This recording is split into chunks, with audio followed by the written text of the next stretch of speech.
Romanos 9:14. ¿Qué pues diremos? ¿Que hay injusticia en Dios? En ninguna manera. Pues a Moisés dice: tendré misericordia del que yo tenga misericordia, y me compadeceré del que yo me compadezca. Así que no depende del que quiere, subraya esa palabra, no depende del que quiere ni del que corre, sino de Dios que tiene misericordia. Porque la Escritura dice a Faraón: para esto mismo te he levantado, para mostrar en ti mi poder y para que mi nombre sea anunciado por toda la tierra. De manera que de quien quiere tiene misericordia, y al que quiere endurecer, endurece.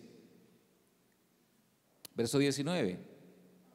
Pero me dirás: ¿por qué pues inculpa? Porque ¿quién ha resistido a su voluntad? Mas antes, hombre, ¿quién eres tú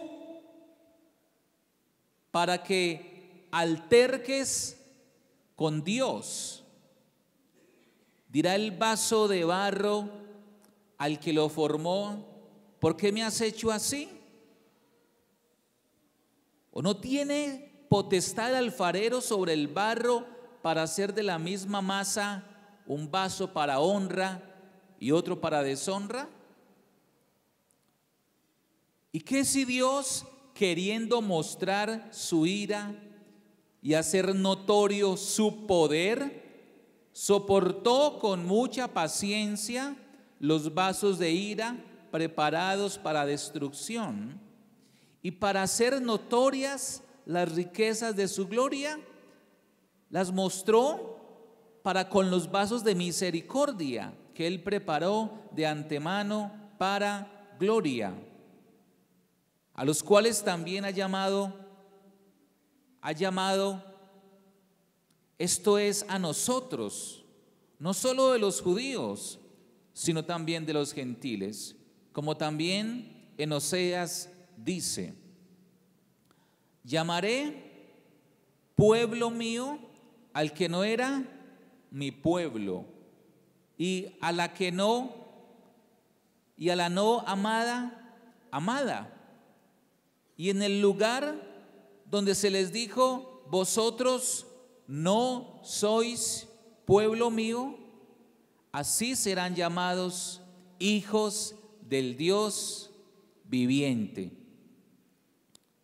También Isaías clama tocante a Israel: si fuera el número de los hijos de Israel como la arena del mar, tan solo el remanente será salvo, porque el Señor ejecutará su sentencia sobre la tierra en justicia y con prontitud. Y como antes dijo Isaías: si el Señor de los ejércitos no nos hubiera dejado descendencia, como Sodoma habríamos venido a ser, y como Gomorra seríamos semejantes.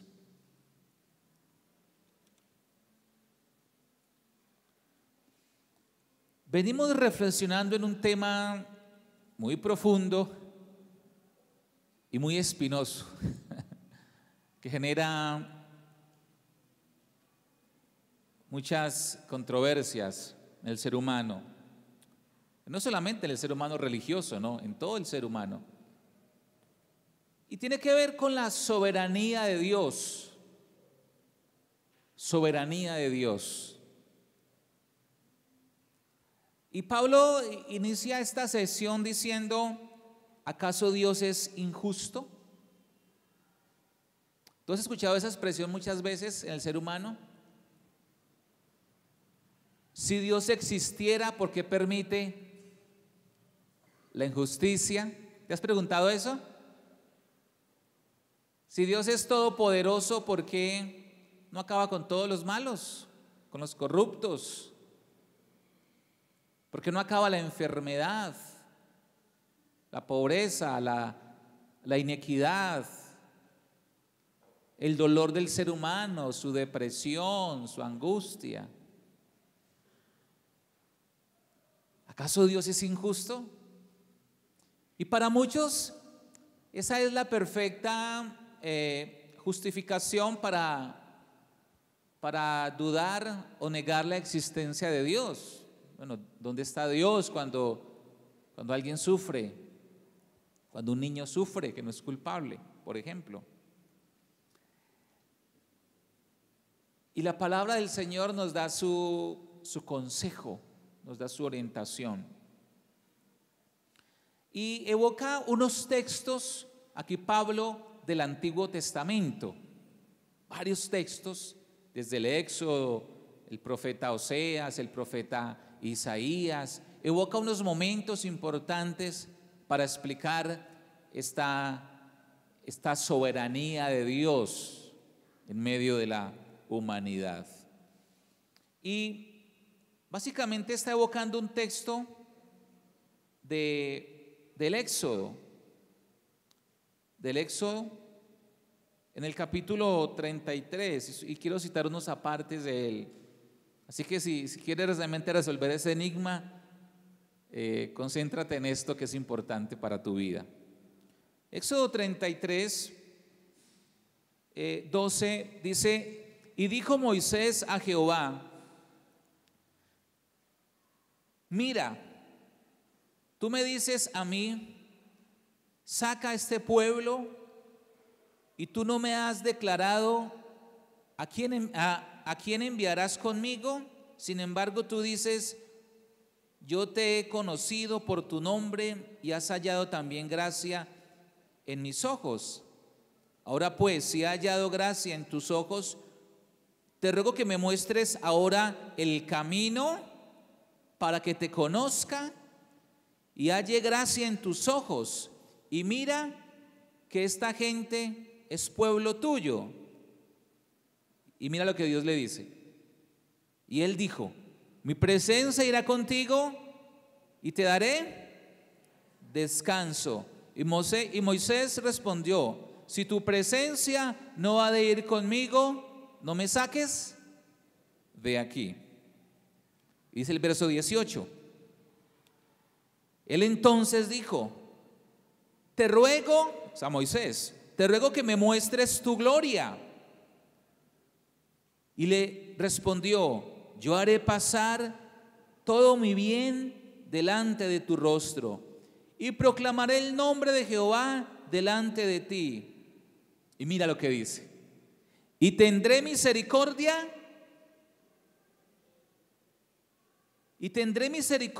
del que tendré misericordia, y seré clemente para con el que seré clemente.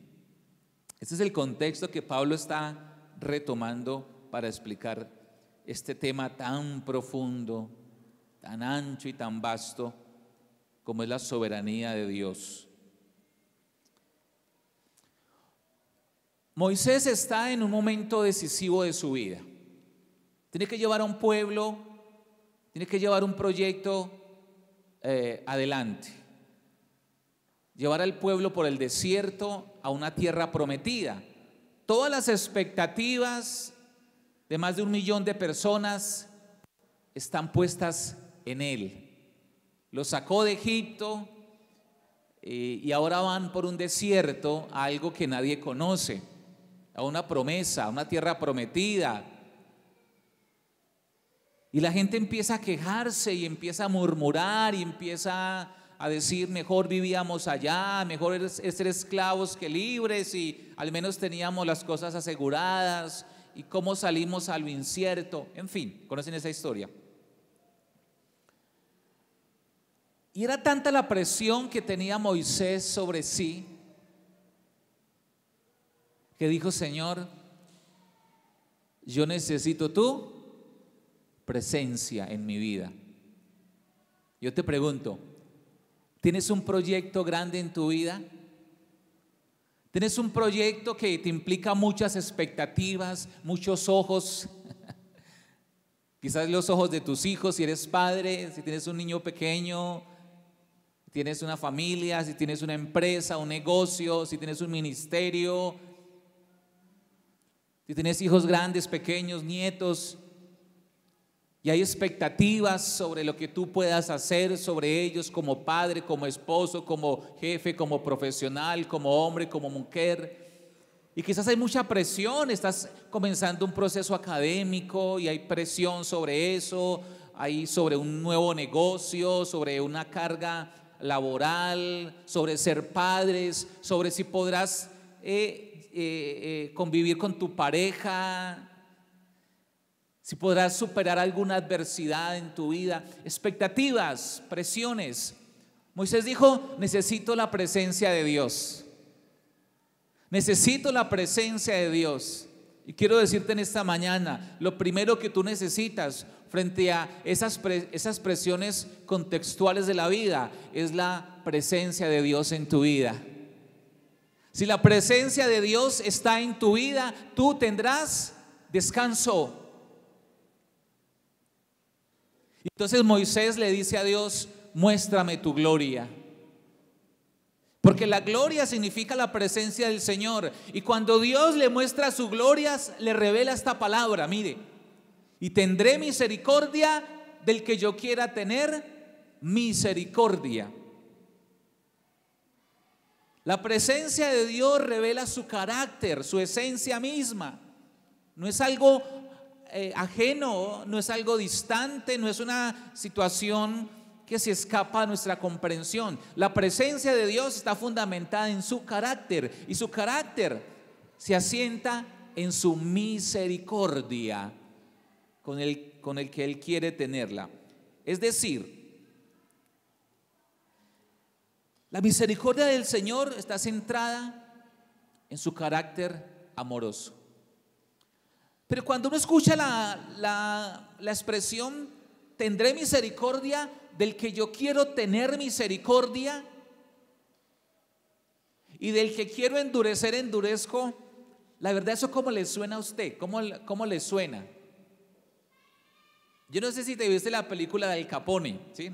La saga, muy buena la película, de la mafia italiana. Y suena como un capo, como un matón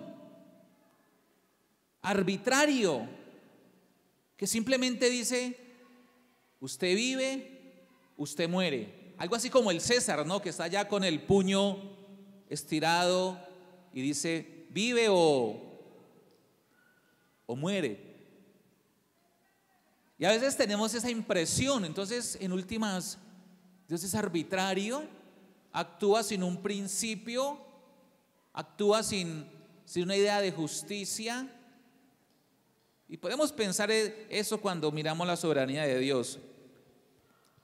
Pero la misericordia no se merece. Nadie merece la misericordia, porque es misericordia.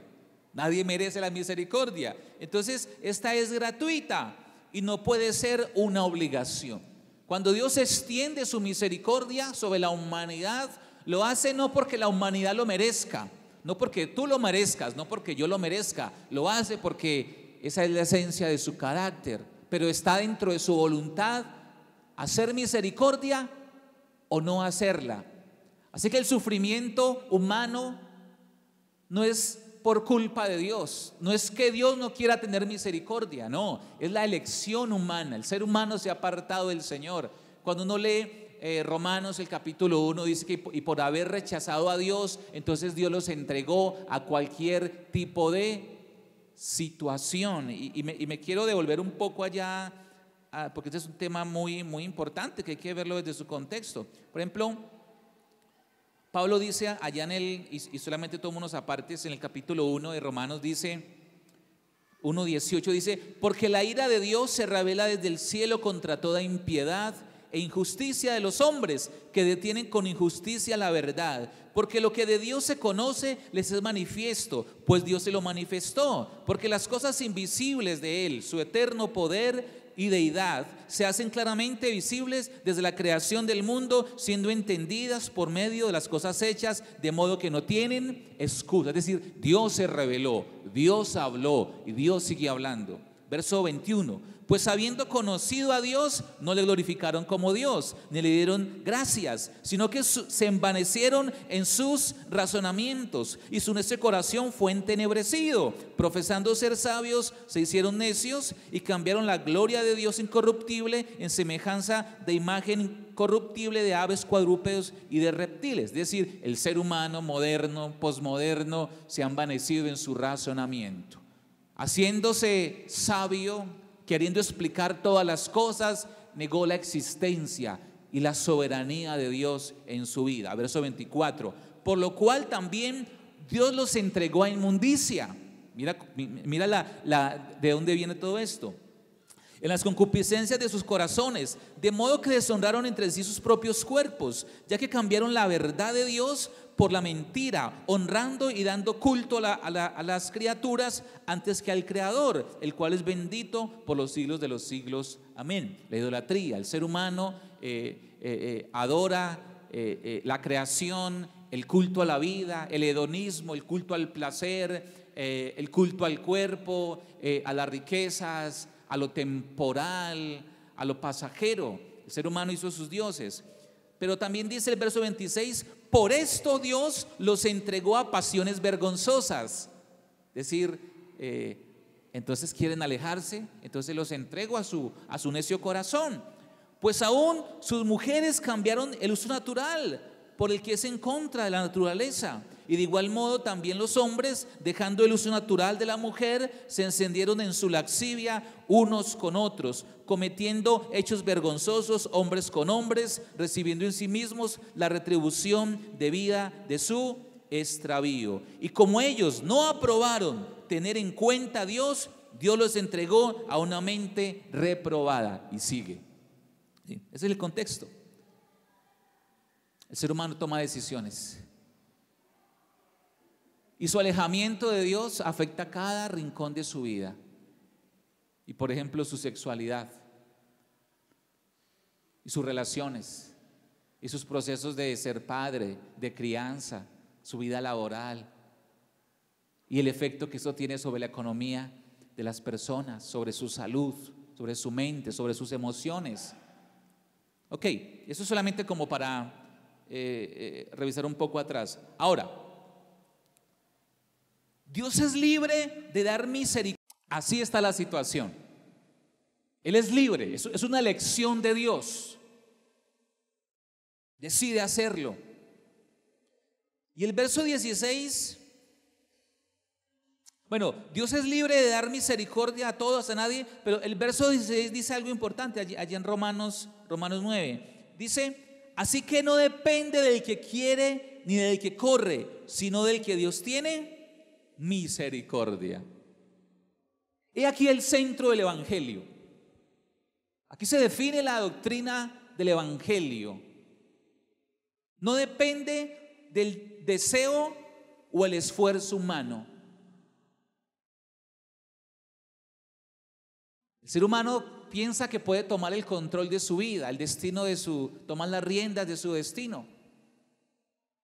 Soberbia, como nos dice allá. Y su necio corazón fue: yo puedo hacer esto, yo puedo tener un hogar, yo puedo dirigir esta empresa correctamente, yo puedo alcanzar todos mis sueños, yo puedo crear estos hijos, yo puedo superar estas cosas, nada me va a quedar grande. O por el contrario, yo no puedo con nada, soy miserable, la vida no es para mí. Y hundirse en la conmiseración, en la lástima, en la culpa de sí mismo. El evangelio nos dice que la justicia de Dios se revela por fe y para fe. No depende del deseo o esfuerzo del hombre.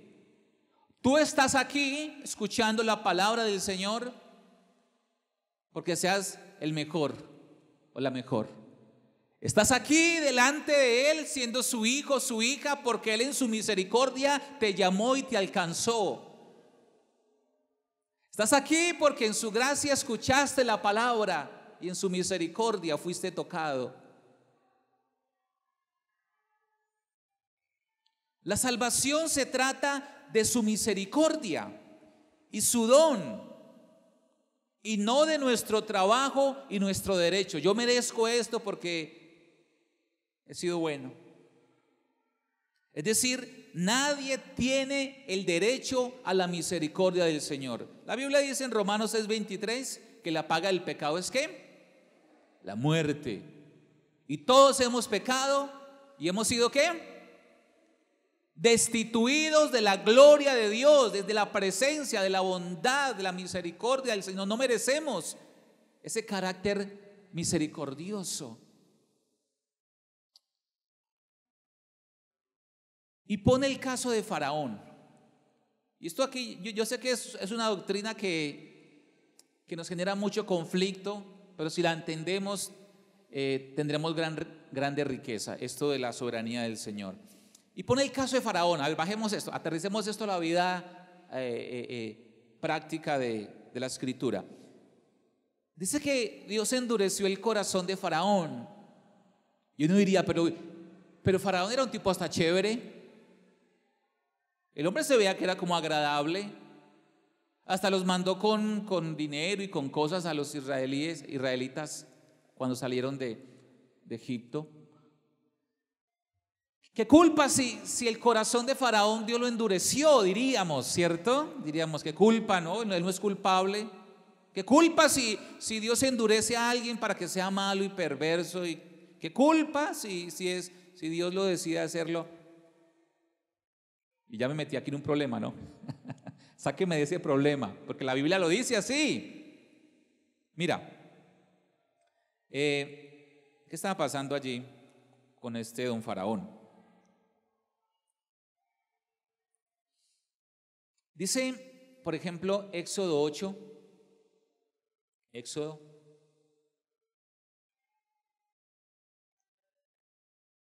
8:15 dice: pero viendo Faraón que le habían dado reposo, es decir, que Dios como que era bueno y mandaba las plagas, pero también las recogía y las retiraba, como las ranas aquí que estaban allí invadiendo todo el país. Pero viendo Faraón que le habían dado reposo, endureció su corazón y no los escuchó como Jehová lo había dicho. Y mira el capítulo 9, Éxodo 9:13, escucha esto.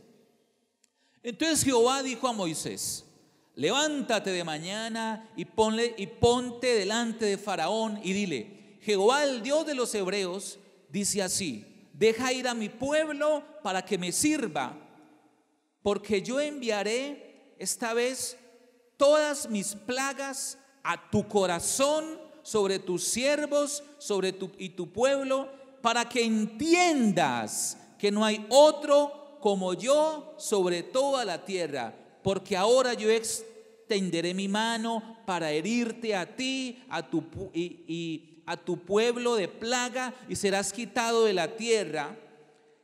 Y a la verdad yo te he puesto para mostrar mi poder, para que mi nombre sea anunciado en toda la tierra.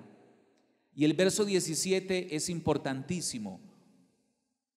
Y Dios le dice y le pregunta: ¿todavía te ensoberbeces contra mi pueblo para no dejarlos ir? Pregunta: ¿era Dios arbitrario al endurecer el corazón de Faraón? No. El corazón del Faraón ya estaba endurecido contra Dios. Venía oprimiendo al pueblo de Israel. Había dado una orden de que todo niño que naciese, varón, todo recién nacido, fuese lanzado al Nilo, allá a los cocodrilos, allá. Su corazón ya estaba endurecido. Y como su corazón ya estaba endurecido, entenebrecido, como dice Pablo, entonces Dios lo entregó a pasiones, su pecado, a su maldad, a la dureza del corazón. Cuando Dios endurece el corazón de Faraón, no lo hace de manera arbitraria, pero sí lo hace para mostrar su poder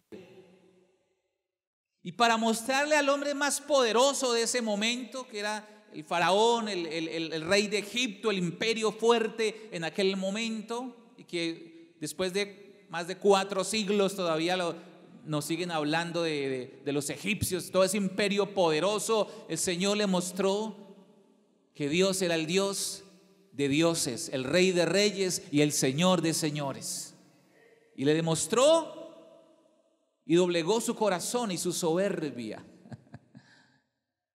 Y eso también es misericordia del Señor. Tuvo la oportunidad de conocer la soberanía de Dios.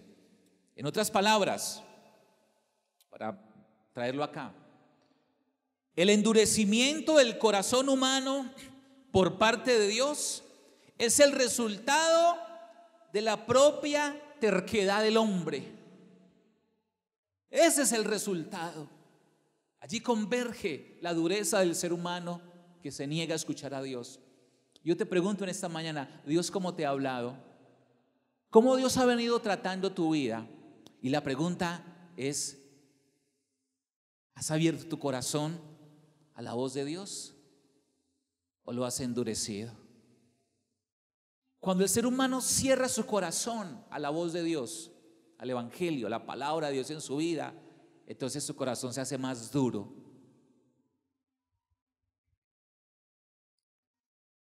Porque Dios le da a cada uno lo que elige tener.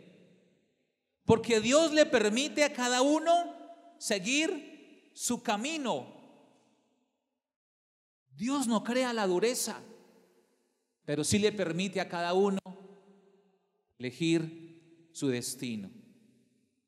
Ahora, volviendo a Romanos capítulo 9, el verso 20 dice, por ejemplo, ¿o no tiene potestad el alfarero sobre el barro para hacer de la misma masa un vaso para honra y otro para deshonra? ¿Y qué si Dios, queriendo mostrar su ira y hacer notorio su poder, soportó con mucha paciencia los vasos de ira preparados para la destrucción?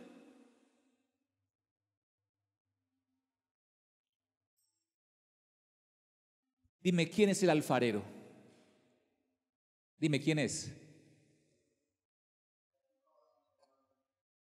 Dime, ¿quién te formó? ¿Quién te creó? Él nos hizo y no nosotros, como dice el salmista, Salmo 100. Él nos hizo y no nosotros, a nosotros mismos. Pueblo suyo somos, ovejas de su prado.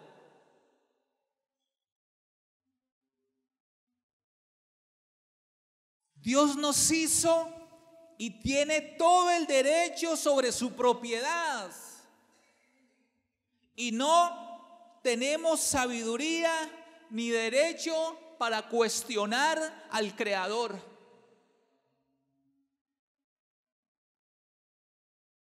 El ser humano se dice y se cuestiona. ¿Y por qué se fue? ¿Y por qué murió? ¿Y por qué Dios hizo esto? Y levantamos el puño contra el cielo y nuestra lengua contra el cielo y decimos, ¿por qué, Dios? Y si tú existes. Y a veces no lo decimos explícitamente, pero en el corazón tenemos enojo contra Dios. Ese Dios, ¿por qué permitió el hambre en mi vida? Ese Dios, ¿por qué permitió la desigualdad? Ese Dios, ¿por qué permitió las cosas? Y culpamos a Dios, cuando el culpable no es Dios, sino la dureza del corazón humano. El pecado destruye, que trae consecuencias sobre todos, grandes y pequeños. Estamos aterrados con lo que pasa con lo que ha pasado estos días en escuelas de Estados Unidos y sigue pasando, la barbarie que no tiene. Y si miramos nuestro contexto también de injusticia, de maldad, de corrupción, de violencia, de destrucción. En las calles usted medio habla y alguien le va a contestar, ¿sí o no? ¿Cómo anda el ser humano de hoy en día? Prevenido, agresivo. Usted medio va en la calle, le dice algo a alguien y prepárese, aténgase las consecuencias y hasta un problema enorme, porque la dureza del corazón ha llevado al ser humano a la barbarie, a la soberbia, a la destrucción.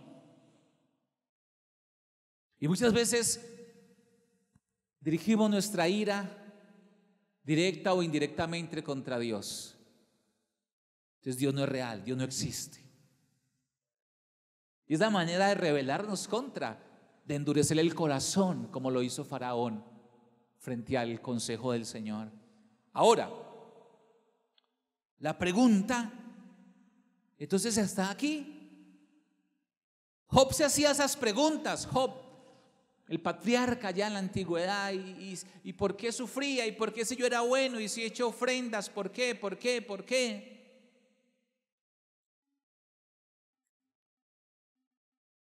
Dios eligió a Job, por ejemplo, para mostrarle otra dimensión espiritual.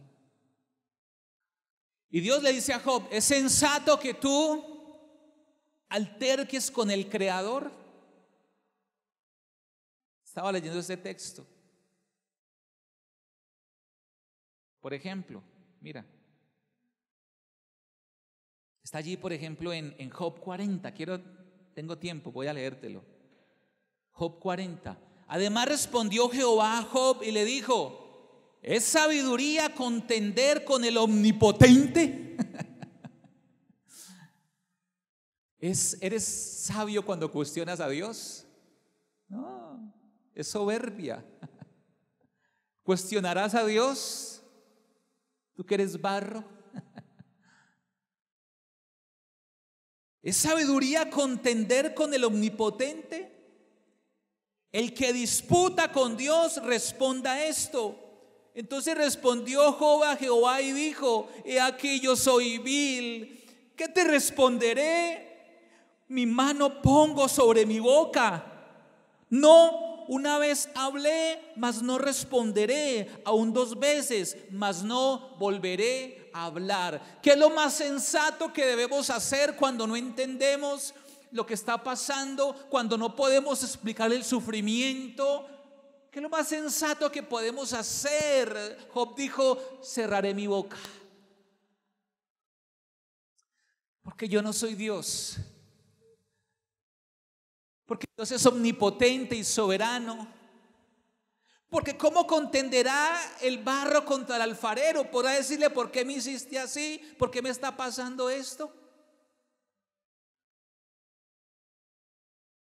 No es sensato juzgar a Dios. El verso 21 dice en Romanos: ¿no tienes potestad o no tiene potestad el alfarero sobre el barro para hacer de la misma masa un vaso para honra y otro para deshonra?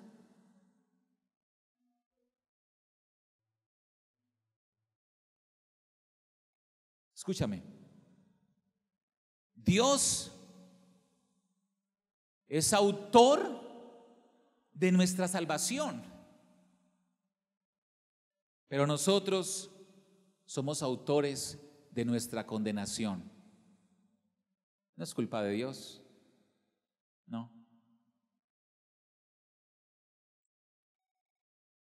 Dice el verso 22 que Dios cargó con gran paciencia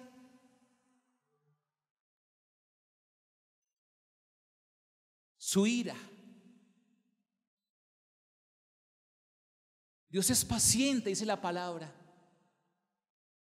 Dios es paciente. Escúchame esto: Dios es paciente y no quiere que ninguno se pierda, sino que todos procedamos al Arrepentimiento. La palabra dice, Dios no retarda su promesa de venida. Dios no retarda su juicio, como algunos creen que Dios se tardó, se olvidó, creó al ser humano y se olvidó de él. No, sino que es paciente con todos nosotros. Tú que has llegado a este lugar, Dios es paciente contigo y te llama a que lo conozcas, que disfrutes de sus misericordias. Las personas no son malvadas por Dios. Él no es injusto con nadie. Cada uno recibe la muerte o la vida que finalmente está eligiendo tener para sí. Dice el verso 23 que Dios está mostrando las riquezas de su gloria, teniendo misericordia de algunos y pasando por encima de otros. Dios tiene misericordia.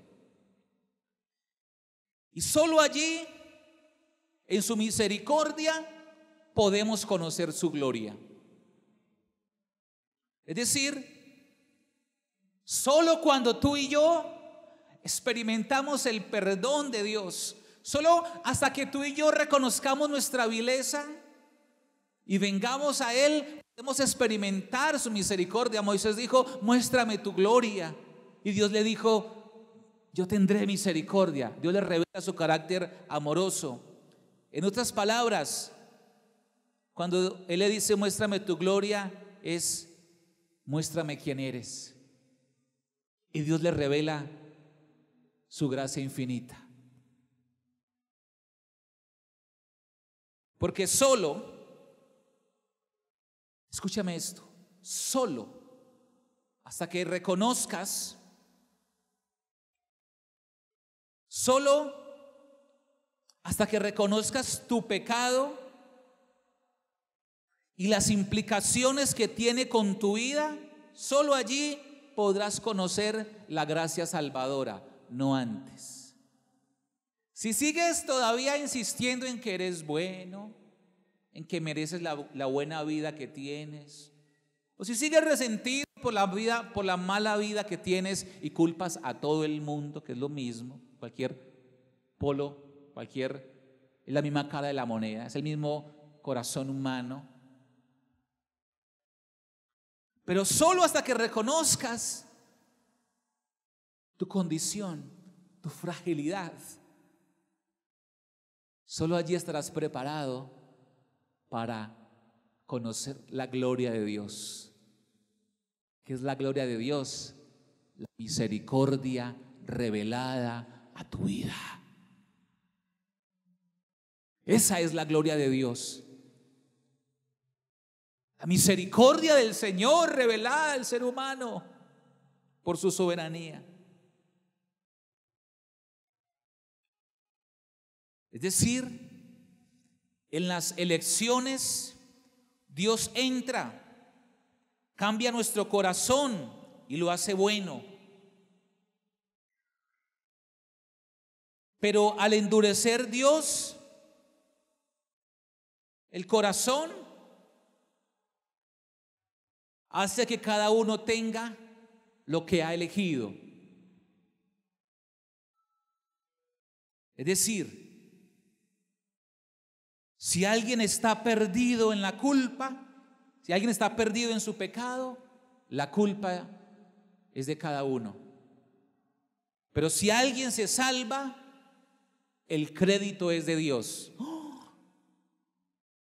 ¿Eso es arbitrario? No, es soberanía de Dios. Permítame darte un ejemplo, porque sé que ya alguno está diciendo, y esto, a ver, ¿de qué me está hablando? Hagamos un ejemplo práctico. Yo tengo 5 amigos, me reúno con ellos, estamos compartiendo un café y ellos me revelan, ellos 5 me revelan que van a irse a robar un banco. Ellos se van a ir a robar un banco. Yo les digo, pues ¿cómo? Mira, no, pero dicen, no, vamos a robar el banco, es la única solución para salir de la miseria, es la única opción para vencer el estado corrupto, en fin, Hay todos los argumentos económicos, sociales, morales para decir, vamos a robar el banco, vamos a quitarle la plata a estos. Ok. Pero yo digo, no, ¿cómo vas a robar eso? Y entonces, pero ellos salen y yo desesperado cojo y cojo a uno de ellos, lo cojo y lo pongo contra el piso y pongo toda mi fuerza sobre él y no lo dejo ir, no lo dejo ir. No puedo con todos, pero con este puedo someterlo y lo obligo a quedarse aquí. Los 4 se van, llegan al banco, lo asaltan. Hay un tiroteo, matan al vigilante, hay una persecución, la policía los atrapa, son condenados y finalmente son muertos. Son muertos, son hallados culpables y son condenados. Preguntas, a ver, estudio de caso. Pregunta: ¿de quién fue la culpa que ellos murieran? ¿De quién fue la culpa? De cada uno. Muy bien, ok, sí.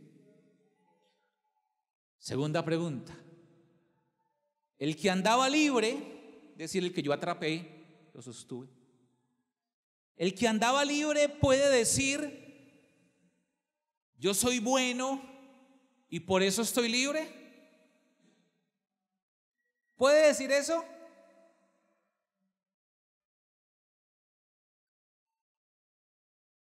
¿Por qué no está en la cárcel?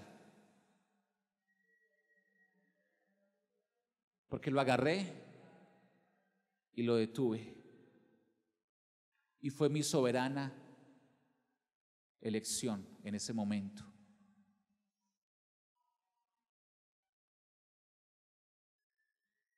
En otras palabras, los que van al infierno no tienen a quién culpar sino a ellos mismos. Su elección, es tu decisión si sigues al Señor o no. Pero, aquí viene la parte emocionante de la historia, la conclusión. Pero los que van al cielo no tienen a nadie a quien alabar, sino a quién, a Jesucristo. ¿Sí seguiste la historia? Si nos perdemos, la culpa es de nosotros. Pero si nos salvamos, si tenemos vida eterna, la gloria es de Dios y solamente de Él y no nuestra. Soberanía de Dios. Es decir, la salvación es toda de gracia, de principio a fin.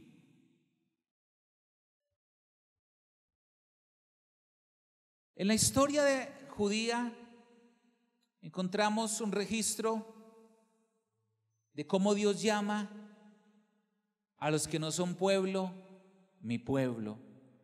El verso 25 dice: como también Oseas dice, llamaré pueblo mío al que no era mi pueblo, y a la no amada, amada.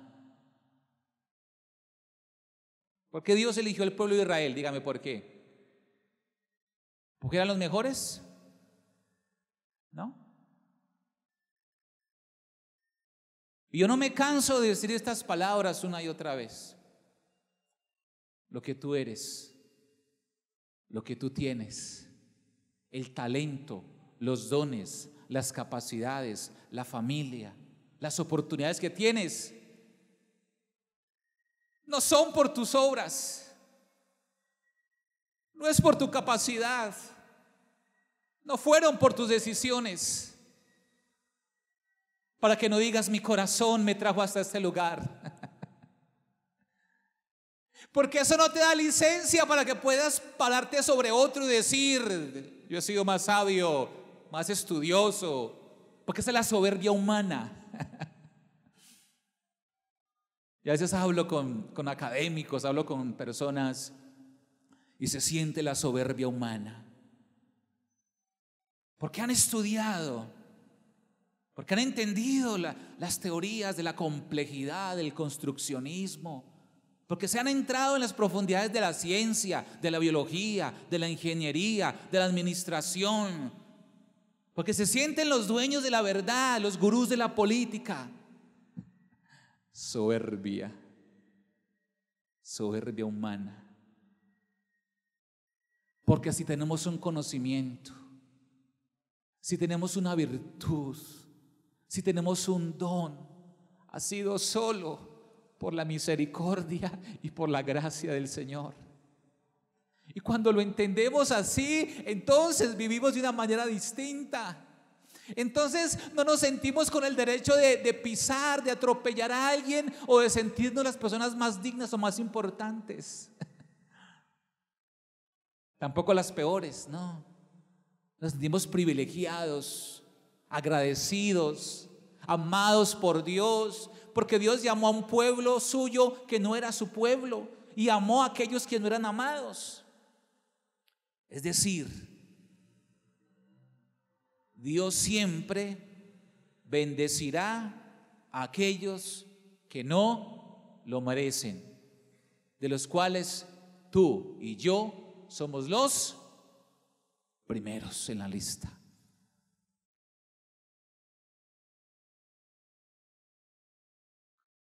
El verso 27 dice que solo el remanente se salvó. También Isaías clama tocante a Israel: si fuera el número de los hijos de Israel como la arena del mar, tan solo el remanente será salvo.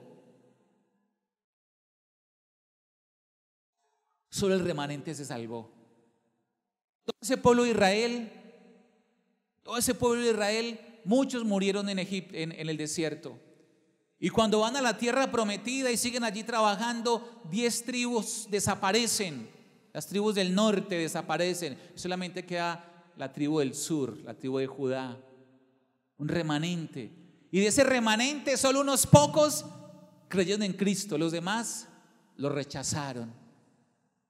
Y de ese pequeño remanente de cristianos, Dios levantó un pueblo y trajo la salvación a todas las naciones de la tierra. Fue la misericordia de Dios sobre el remanente lo que evitó que Israel fuese destruido como Sodoma y Gomorra. Dígame, ¿quién quedó de Sodoma y Gomorra? ¿Quién quedó? Nadie. Fue destruida, fue fulminada, cayó azufre. De hecho, allá en la tierra, en las tierras bíblicas hay un lugar donde el suelo es de pura azufre. Dice la arqueología que allí pasó algo, allí hubo algo. Pues ¿qué pasó? Que descendió fuego y consumió hasta la tierra, el polvo, todo lo desapareció. Son merecedores de la bendición. Dios resiste a los soberbios, pero da gracia ¿a quiénes? A los humildes. Ese es el camino. Es que tu vida sea cambiada. No importa cuán pecador tú seas, escúchame. No importa cuán quebrantado, cuán hundido estés en el pecado. Tú eres merecedor y merecedora de la gracia del Señor.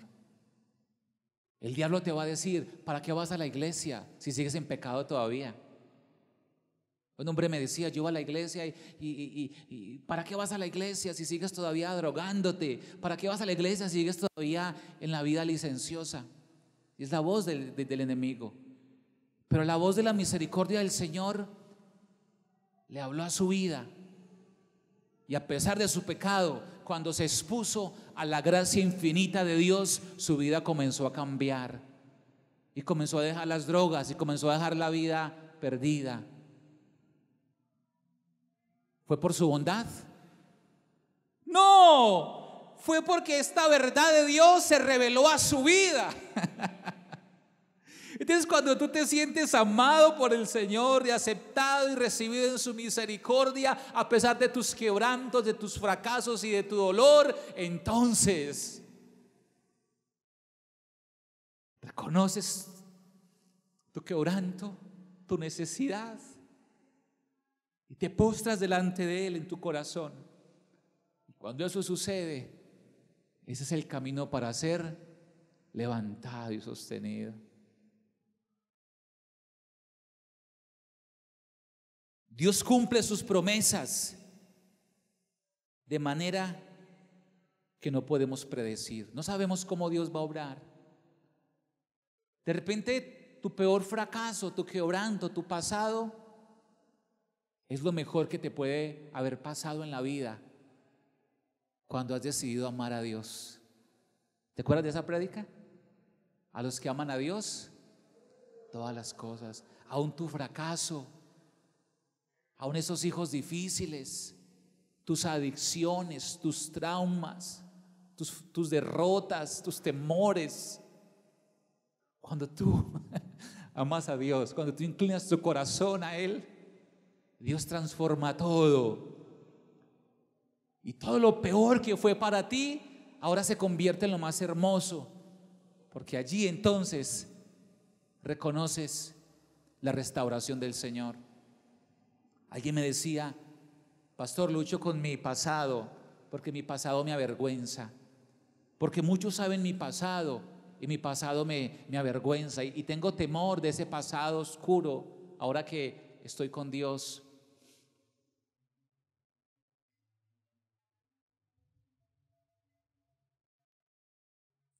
¿Quién acusará a los escogidos de Dios? Dios es el que justifica. ¿Quién es el que condenará? Cristo es el que murió, mas aún el que también resucitó, el que además está a la diestra de Dios, el que también intercede por nosotros. Cuando tu pasado, cuando el mundo te acuse, acuérdate que tienes el mejor abogado que pelea por ti. Y cuando Dios te mira, ve a Jesús en tu vida. Así que si el diablo quiere revolcarte el pasado, tú mantente firme en la verdad de Dios, que eres un hijo amado por el Señor, sostenido por su gracia y por su misericordia. Amén.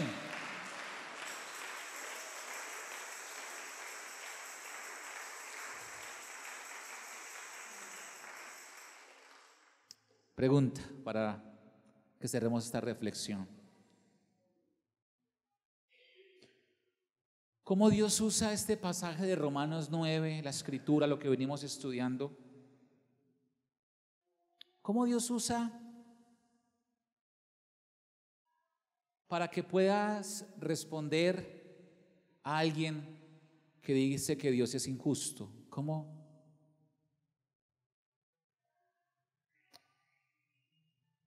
¿Qué argumentos encuentras allí desde Romanos capítulo 1 hasta donde vamos? ¿Cómo eso te estructura doctrinalmente para que puedas responder? Y aún para que puedas responderte a ti mismo frente a las realidades del sufrimiento del ser humano y de la vida, de las injusticias. Pero también te pregunto, ¿cómo el conocer esta doctrina de la soberanía de Dios te hace humilde? ¿Cómo te hace humilde esta palabra y te ayuda a exaltar a Dios? Es posible que hoy te hayan generado preguntas. Son textos difíciles, la gente prefiere no predicarlos pero cuando uno se mete a los textos, se mete a la palabra, comienza a navegar en ella, a profundizar en ella, descubrimos los tesoros del Señor. Amén. Entonces, yo te animo para que estos días profundices en las Escrituras.